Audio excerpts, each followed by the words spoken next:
Welcome to the 77th episode of the New Ventures podcast. I'm your host, Sanjoy Sanyal, the founder of Regain Paradise, a boutique climate finance firm and a visiting fellow at the Cambridge Judge Business School. Our guest for today is Helen Couture of Pixel Sanyal Labs, which provides services to companies using artificial intelligence for human and planetary health. In this conversation, we will try and demystify the use of artificial intelligence in climate solutions for agriculture and food. Welcome, Heather. Thank you so much for having me, Sanjoy. I look forward to our discussion. Heather, you run a consulting business, and I run a consulting business as well. I want to know a little bit about the services that you offer and the type of clients that you have. Sure. You mentioned my business, which is Pixel Sanyal Labs. I'm a solo consultant, which means I'm the only one working in the business, but I work with a variety of different clients, largely in the startup space. And these are organizations who are using computer vision. So that's AI applied to images, just generally speaking. And they're using AI applied to images to tackle important problems like cancer and climate change. So, for example, they might be using pathology images, so images that a pathologist looks at through the microscope to diagnose cancer. And maybe they're trying to identify a biomarker that a doctor could use to select a better treatment. They're under the spectrum with climate change. Maybe it's detecting and quantifying greenhouse gas emissions using satellite imagery.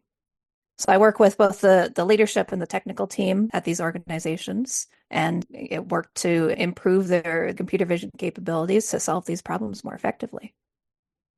And are your clients all in the United States or are they all over the world? And why do they hire you? When I first started doing this, I was just doing contract work on the side while in a PhD program. And in the beginning, all my clients were local. I'm on the East Coast US in Raleigh, North Carolina. But as I've been doing this for a few more years now, my clients are actually globally distributed. So the majority are in the US. There's a fair number in Europe. I've worked with clients as far away as Singapore and Israel. Because everything I do is remote and virtual, as long as we can find a time to have our virtual meetings, the location doesn't matter too much. Then the other piece you asked is, why do they hire me? Primary reason is to reduce the trial and error of model development and help them get their product to market faster. Because many of these are earlier stage startups. Just getting their first round of their product out is of primary importance for them.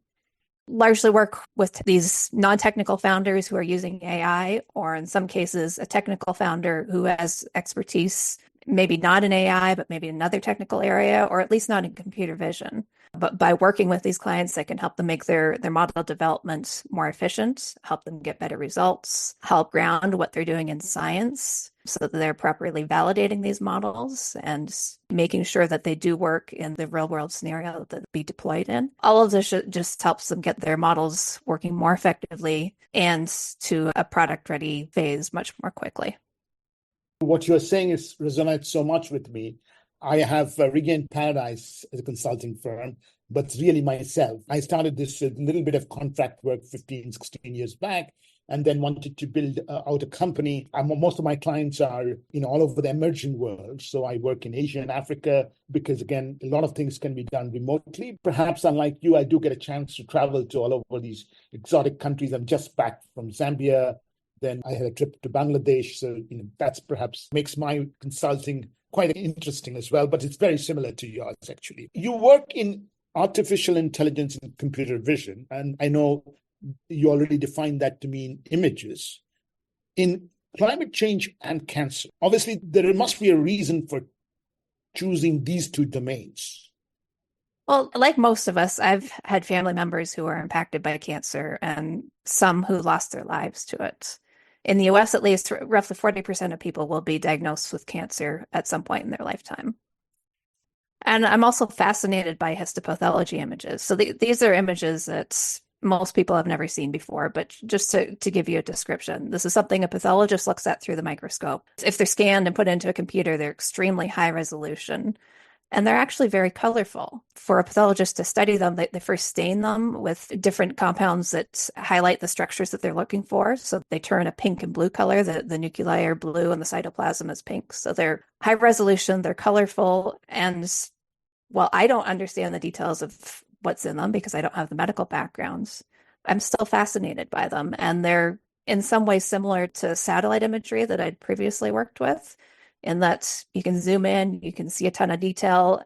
If you're an expert, you probably understand it more than a layperson. But the algorithmic perspective, the computer vision, the AI methods that you apply to them are very similar. So I've been working on cancer research for about 13 years now. And that's certainly the first important problem that I started working on. But as I've been working on this, there's a much larger challenge in our world that's come to light and certainly has been present for a lot longer than I've been working on this, but it's become much more visible. And that's one that affects all of us in increasing prevalence and intensity. I see it in the news. I read about it in scientific research. I experience it firsthand as weather patterns and sometimes insect patterns and other side effects on our climate. These things change. I've observed that myself. So I believe that climate change is an even greater problem for society than cancer, but they're both important problems that I enjoy working on. And they're both problems that AI and imagery, especially satellite images of Earth to track emissions, to monitor crops, to look at forest health or detect other changes. They're things that the technology that's very familiar with can help solve some of these challenges. And there's a ton of startups working in both areas, both related to cancer and related to climate change. So you have a lot of clients as well, which is a very sensible way of approaching this business. You referred to your PhD program and how your consulting career started from your PhD program. Would you like to tell us more about what your thesis was? And obviously, as a PhD, you could have, in the type of work that you do, you could have gone and worked in a large technology company, you could have worked in academia, or what made you choose a consulting career? Yeah, so my PhD research was in computer vision, but it was on applying it to medical images, to these pathology images that I've mentioned before. That was my first exposure to pathology, but it was using computer vision to identify molecular biomarkers in breast cancer. So biomarkers that could help doctors identify what treatment might be most appropriate for a patient, for example. So using algorithms on these complex images. So I finished my PhD at the end of 2018. I was doing some contract work on the side with my company before that, but just little bits on the side. When I graduated, I had a house, a husband, and two kids. I had two kids during my graduate program. So I was looking for flexibility. I needed work, but a 9-to-5 office job wouldn't work with where my life was at that point. So I needed something with flexibility. And so I chose consulting in order to build something that could give me that flexibility. Amazing. And not only consulting that builds on your expertise, on very deep technical expertise, obviously, but also on the two most important problems, arguably, facing the world today. I'm sure there'll be other podcasts that you would come on talking about the work that you do in cancer. But my interest, as you know, is in climate change. And I'm actually doing an entire series on climate change and food security, which I'm doing with the Cambridge University professor, Professor Jaideep Prabhu. I encourage my audience to listen to them. And what I'm looking for to have a conversation with you, Heather, is really about how artificial intelligence can impact solutions that lead to food security. Now, one of the things that I've learned, largely from, while computer vision is a very important part of artificial intelligence, there are actually lots of different types of artificial intelligence in the first place. I mean, there is obviously generative AI, which is all over the press, and there's machine learning. I think it would be just useful if you could demystify these terms for a non-technical audience. Sure. Well, AI is the broadest term of the ones you mentioned. So that's artificial intelligence. But there are multiple types of artificial intelligence. When AI was first being used in the 20th century, most of it was rule-based. So things like expert systems, where decisions were structured as rules determined by domain experts. So if you knew a whole lot about the data, you could say, if this value is greater than this, you make that decision. And sometimes it would be multiple factors leading to a particular decision, but that was all rule-based. And when you say algo-based, you mean, just to get this clear, algorithm-based? Well, it is a type of algorithm, yes, but it is specifically rule-based. Rules that the domain expert comes up with rather than learning from data, which is what machine learning is. So with machine learning, instead of an expert deciding, in this case, do that, with machine learning, you give the algorithm a whole bunch of data and you ask it to learn the patterns and learn how to make those decisions. So domain knowledge is still part of it, and that's to develop a good model, a good algorithm, you should understand the data and its challenges. But the algorithm is the one that finds the patterns and comes up with the decisions that it needs to make. Okay, that's great. Actually, you know what? Now that you mentioned, when I was in engineering college, one of the topics that was quite hot at that point of time was one form of artificial intelligence called decision support system. It floods back to my memory when you use the word expert systems, and that's essentially sort of rules that are fed into a system by as you said, by domain experts. And what has happened, really speaking, is that the domain expert, if you may, has been replaced by the software which learns by itself. That's the way I'm understanding what you're saying. Exactly. And in order to learn by itself, it needs data. So machine learning, this new version of AI is very data hungry because it needs to look at the data to learn the patterns. And what is generative AI? So one other way to break down AI, and that is discriminative and generative. So discriminative AI would be something that makes a prediction. Generative AI is a model that creates new content. So something like ChatGPT, you give it a prompt and it outputs some text. Or some of the text to image models where you give it a description and it creates an image for you. Those are all examples of generative AI where new content is created. And that's largely where the hype in AI is right now. Machine learning, for example, you train a model on looking at lots of plant leaves, if you may, and then helping it, and it learns which type of leaves are infected with which types of pests or diseases. And then when you take it and you make it look at a whole bunch of new leaves, it makes a prediction, as you say, about which particular leaf has which particular disease. So that's a discriminative machine learning model. If instead you gave your model a whole bunch of images of leaves and asked it to generate new images of leaves, that would still be machine learning, but in that scenario, be generative. As a kid, which was a long time back, to be honest, we used to have this word called natural language processing. Where does that come in? So when we get into breakdowns like that, we're talking about the type of data you're working with. So natural language processing is related to written and spoken human language and the processing of it. All the terms we've already talked about related to AI still apply. It's just a different way to break it down depending on the type of data. So natural language processing is with language. Computer vision is related to images, video, 3D spatial views of the world, different things like that. So these are just based on the data, the type of data.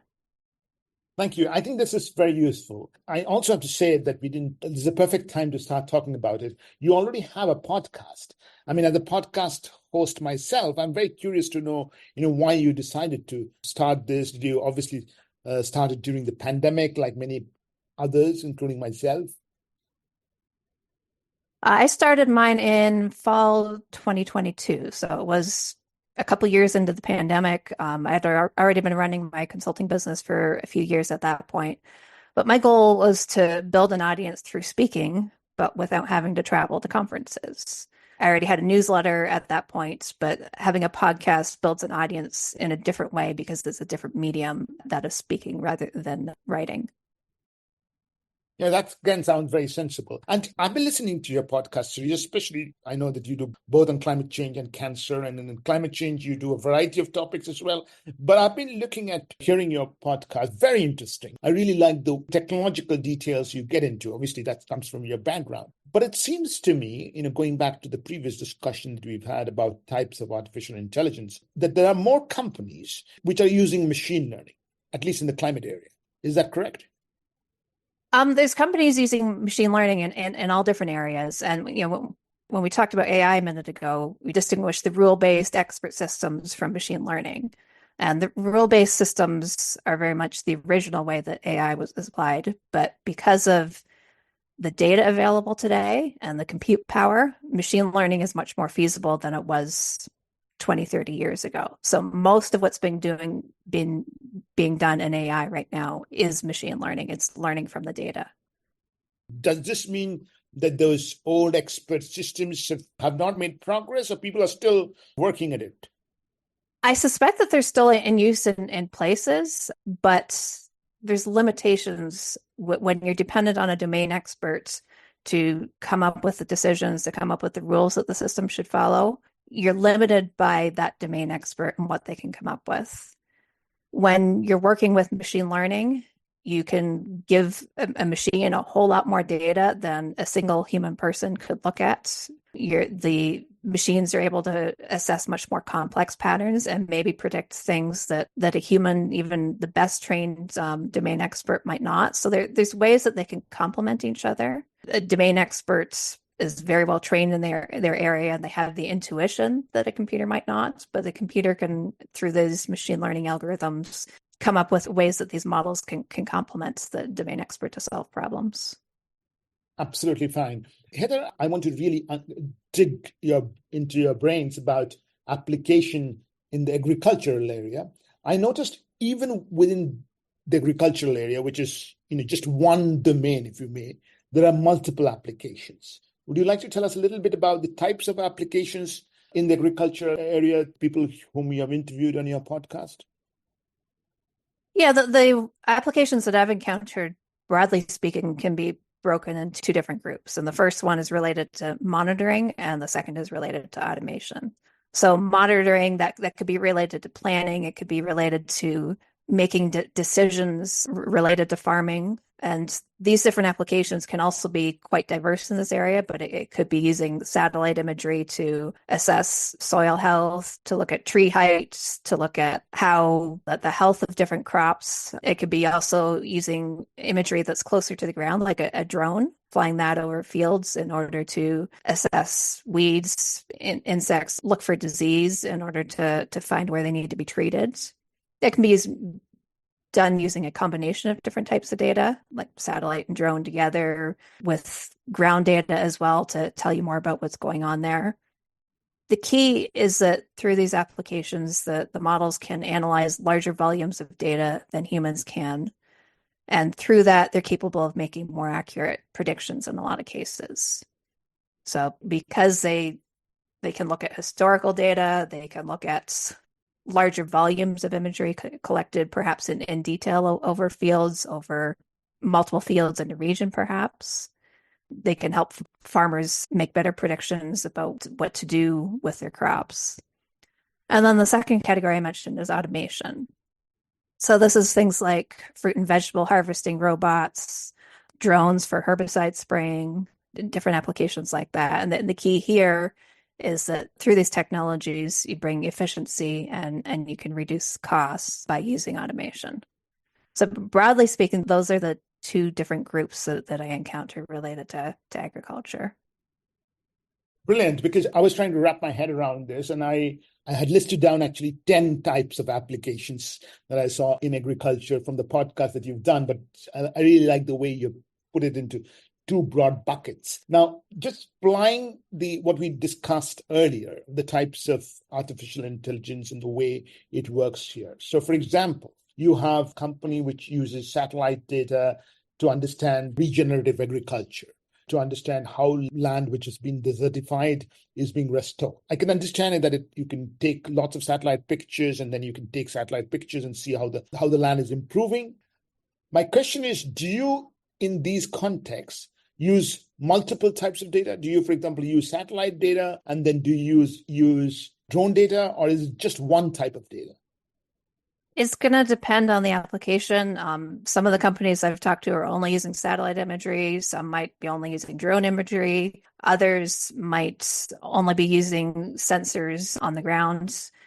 Regardless of what you're using to make these predictions, there's another component that's really important here with machine learning, is that you need labels for the thing you're trying to predict in order to train a model. So even if you're using only satellite imagery and you're trying to predict, let's just say, what crop is growing in a field, you need training data that associates the satellite image with what crop is growing there.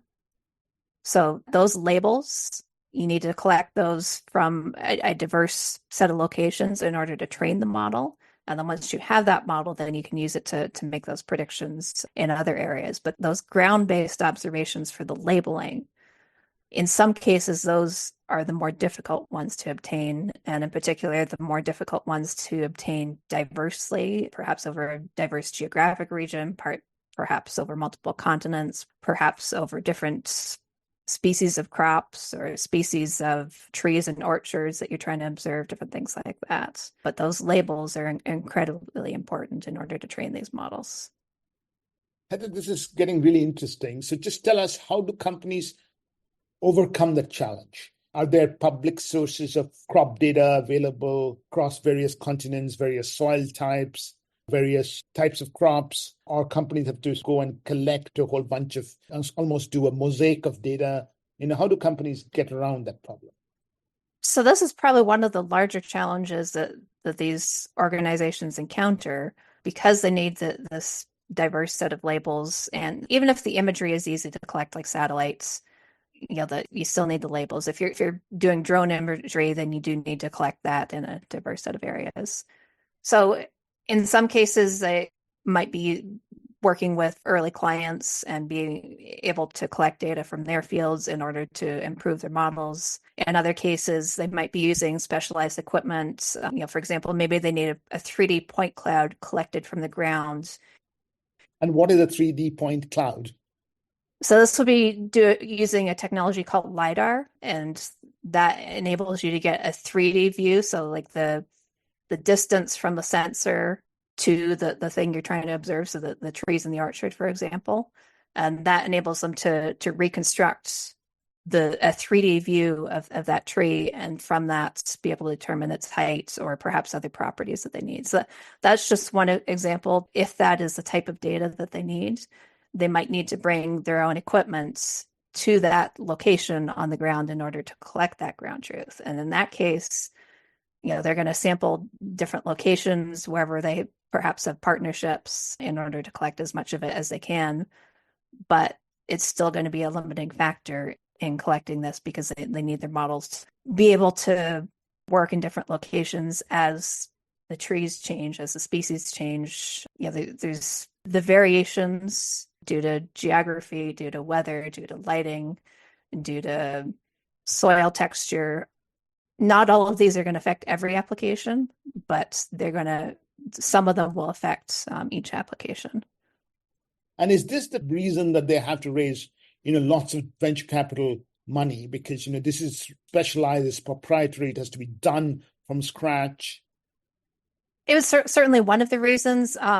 Developing an AI application is going to be costly no matter what. Even if the data is free, even if the labels are already there, even if you could have a human go and annotate the labels from satellite images and already have that without having to collect it from the ground, there's still a lot of challenges that come with developing these products, with the teams needed. You need domain experts.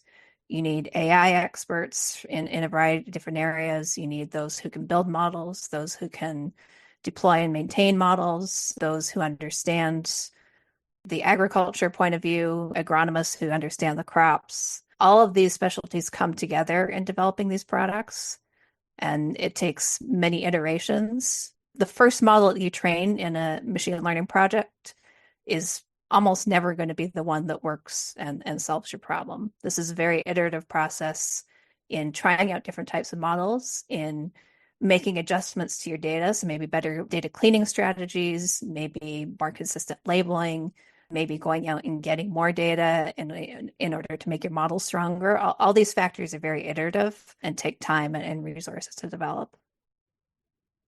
Interesting. And once you've developed your model and you are looking at, carrying on that example of looking at the restoration of land, once the model is trained and developed, is the data source now publicly available satellite images. And I did a podcast in 2022 with a French company which is looking at climate risks. And I got the impression, talking to that gentleman, that there is a lot of publicly available data, but maybe I'm wrong. So for satellite imagery, there definitely is a ton of publicly available data, probably more so in many other domains of imagery. Both NASA and the US and the European Space Agency over in Europe have constellations of publicly available data at different resolutions, different spectral bands. And many of these applications are built off of those. Those are free and easy to access. But there's also limitations in that they have a certain spatial resolution. So for Sentinel-2, for example, its maximum spatial resolution is 10 meters per pixel. So if you need to see details in more detail than that, you're going to have to use a different satellite constellation. I know that you may find this really funny, but you do have to explain to me what a spectral band is. So spectral band is different wavelengths of light. So we as humans see in the visible part of the spectrum. So like red, green, and blue are the basic bands and the basic way that a camera observes in the invisible spectrum. But the electromagnetic spectrum is continuous. And so there are other parts of the spectrum that our eyes cannot see, but other sensors can, and can tell us different things about the world, and in particular, different things about crops, different things about how well they're growing. Remote sensing experts will know a lot more about these different bands and what is relevant for different applications. Right. And that is, just to help me understand, that is important because, for example, in the case of a plant having a disease, the healthy leaf will be a particular type of green, if you may, and then the unhealthy leaf will be a different shade of green, maybe. So that's why this spectral analysis is important. Right. So if you know things like that about the problem you're trying to detect, you might be able to choose a different part of the spectrum to help you see the differences better than just blindly using the red, green, and blue part of the spectrum that we see. What you were talking about is that satellite imagery is available. It has limitations. And so when you need different types of spectral analysis, you have to do something else. Yeah, if you need a different part of the spectrum than is available with the free satellite imagery, if you need higher resolution, if you need more frequent imagery. So some of these satellites, they might circle over the same location every 5 days. But if you need daily imagery, for example, that would be another reason. And there are commercial satellite providers that offer, in a lot of cases, higher resolution, more frequent revisits, perhaps other parts of the electromagnetic spectrum. And if that is what you need in order to solve your problem, commercial imagery is the only way to go right now. Or you could fly drones. Is that it? Or if you really do need something that's closer up and cannot be done by satellite, if you need the detail of identifying weeds, for example, you're not going to be able to do that by satellites. So yes, in that scenario, you would be flying your own drone. And if you need the exact soil moisture, you have to put a sensor, is it? Right. Yeah, you'll be putting some kind of sensor in the soil in that scenario. So you need to understand the problem you're trying to solve, what type of data you need in order to solve it, and look at different sources of data, different ways of collecting it in order to solve your problem. Lovely. You've done all this really complicated stuff and you've emerged out of it. And then you're looking at the monitoring solution. You're monitoring soil health, you're monitoring trees, you're monitoring farm productivity, you're monitoring input use, how much pesticides and how much fertilizers have been used. This is obviously extremely interesting. And I'm realizing, where your expertise is. You almost help him or her sharpen the definition of the problem, which is often what a consultant does, right? And then pick and choose the right tools to solve for that particular question, and then develop the model for that question. And then, of course, hopefully the founder has enough domain expertise to be able to apply to real life solutions. Or as part of their team. These AI projects if they're going to be successful, they're always a collaboration between different types of expertise. Exactly. Let's move over to the automation. And I understand where the types of examples that you mentioned, robotics, spraying herbicide and pesticide and fertilizers and whatever have you. Where is artificial intelligence coming in here? So in some cases, it might be to automate the driving of the tractor. It might be to automate the flying of the drone and detecting where the weeds are for it to spray. There's different ways this can be built in. Often it's built off of perception, so images or other perception sensors that can help the robot decide where to go and what to do.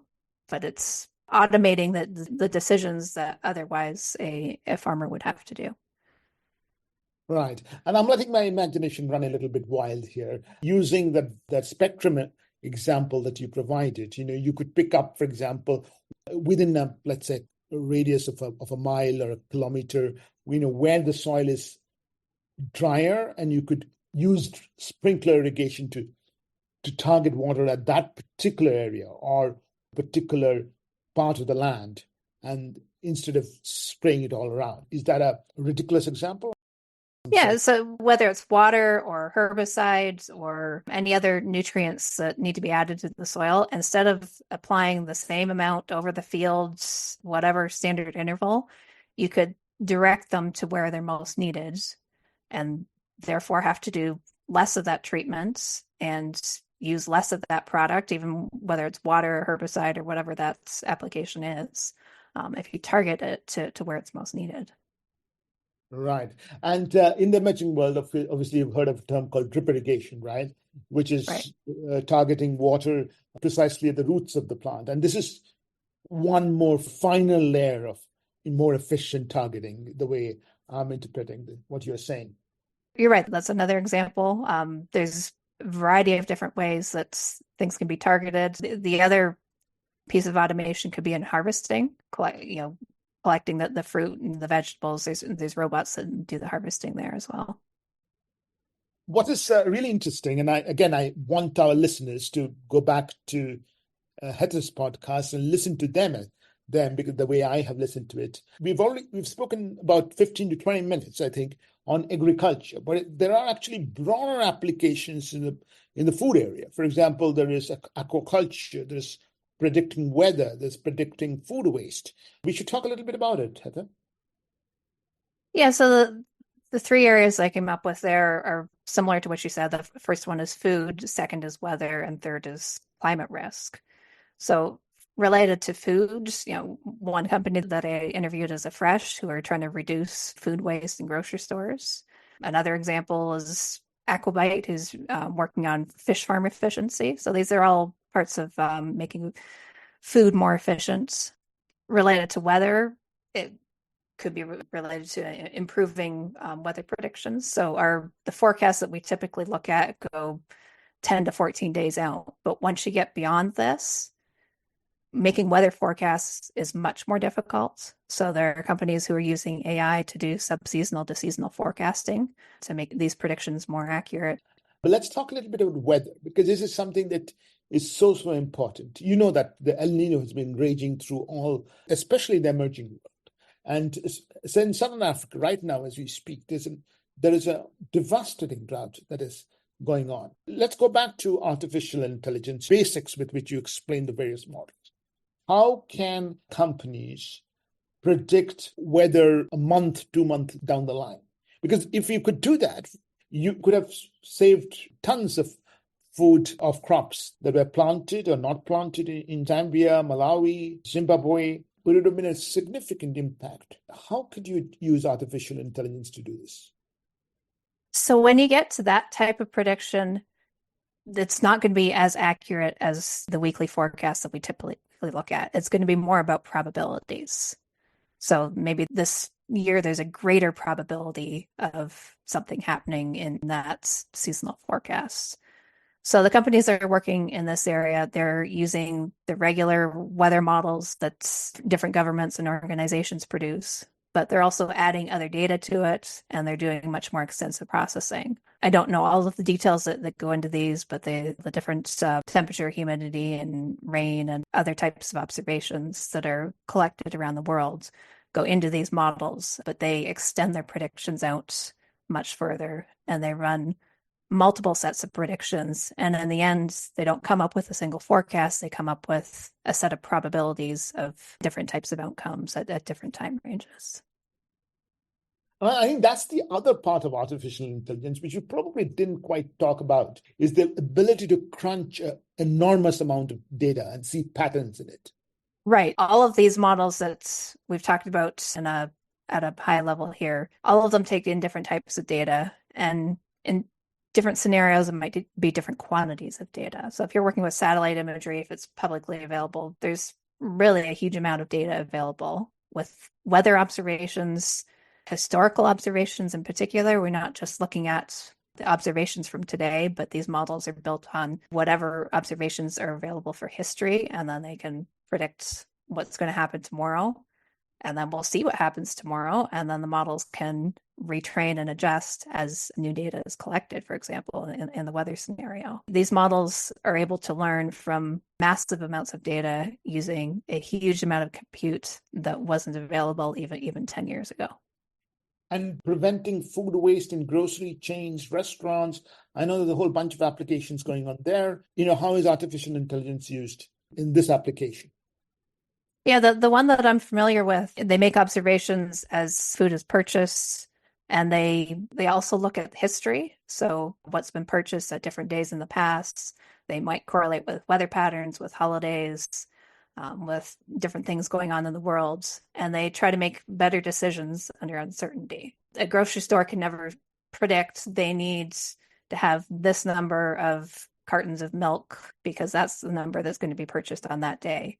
But they can make predictions, and they can make, under the many conditions of uncertainty, they can make better decisions if these models can look at past observations and try to predict what's going to go on based on those past observations. Again, it's the ability to ingest and interpret and manipulate, vast amounts of data. I actually interviewed two companies, one in Indonesia and one in Thailand, both last year, and they were both using, data monitoring solution in aquaculture ponds. They were monitoring how muddy the water was and then being able to predict, how healthy the shrimps are, and then decide how much oxygen and nutrients to pump into the water. Can artificial intelligence be used in this type of application as well? Exactly. Because she can collect data from the past, whether that's images or other types of sensors, you can use that to analyze patterns. The algorithm will identify the patterns and learn to predict what's to come. So maybe it can forecast growth in fish farms, or maybe the models can predict how much the fish need to be fed, or maybe they can detect disease and identify when that disease needs to be treated, different things like that, all based on observations of the past, and in a lot of cases, some means of human annotation. For example, if it's detect disease, you might have humans annotating images of fish that do have that disease in order for the model to find it in the future. This has been a fascinating conversation, Heather. We've learned a lot about the applications of artificial intelligence in a variety of issues that relate to food security, right from the growing of crops to the harvesting, to preventing food waste, to predicting weather, and to, of course, just efficiency in aquaculture, which is a very important source of protein for many, many millions of people in the emerging world, and of course in the developed world as well. I'm actually quite happy that you consult with startups, and I'm very happy that you said that there are many startups working in this area, because one concern that somebody like me has is that artificial intelligence will become the preserve of large companies and to large agricultural organizations, and the millions of smallholder farmers and shrimp farmers across the world, small fishers, will be left out of this. I mean, I know you don't work on this problem, but you probably have thought a little bit about it. Yeah, I very much don't have the solution. I have some ideas, but this is more about the deployment of these applications. One of the things that might prevent deployment is just having the infrastructure. So these applications require a lot of data, in many cases, an internet connection in order to transmit and receive data. The compute infrastructure, even if it's not the heavy computation that might otherwise be done in the cloud and in a central data center, you still need infrastructure for these things to work. Education and training might be another factor. So to larger organizations might more easily have the training in order to learn about the AI solution, how to use them, how to deploy them, that kind of thing. Small farmers, maybe the education needs to be brought to them so that they can learn about it and learn what's available. And the cost is certainly another prohibitive factor here in a lot of cases. So maybe partnerships with governments, open sourcing things so that they are available at lower costs in some cases might help. I very much don't have the solution here. These are just some ideas. I think one thing would be also what you talked about, the training data. Maybe in many emerging countries, there could be public investment in generating that training data so that startups could perhaps bring products more easily to the marketplace. Yeah, I think that's true. You would need to bring the tools, the data collection, the infrastructure for that to them. And once that's there, they're able to help collect data. Maybe if it's annotation is needed, they might be the experts on the ground who can help with that as well.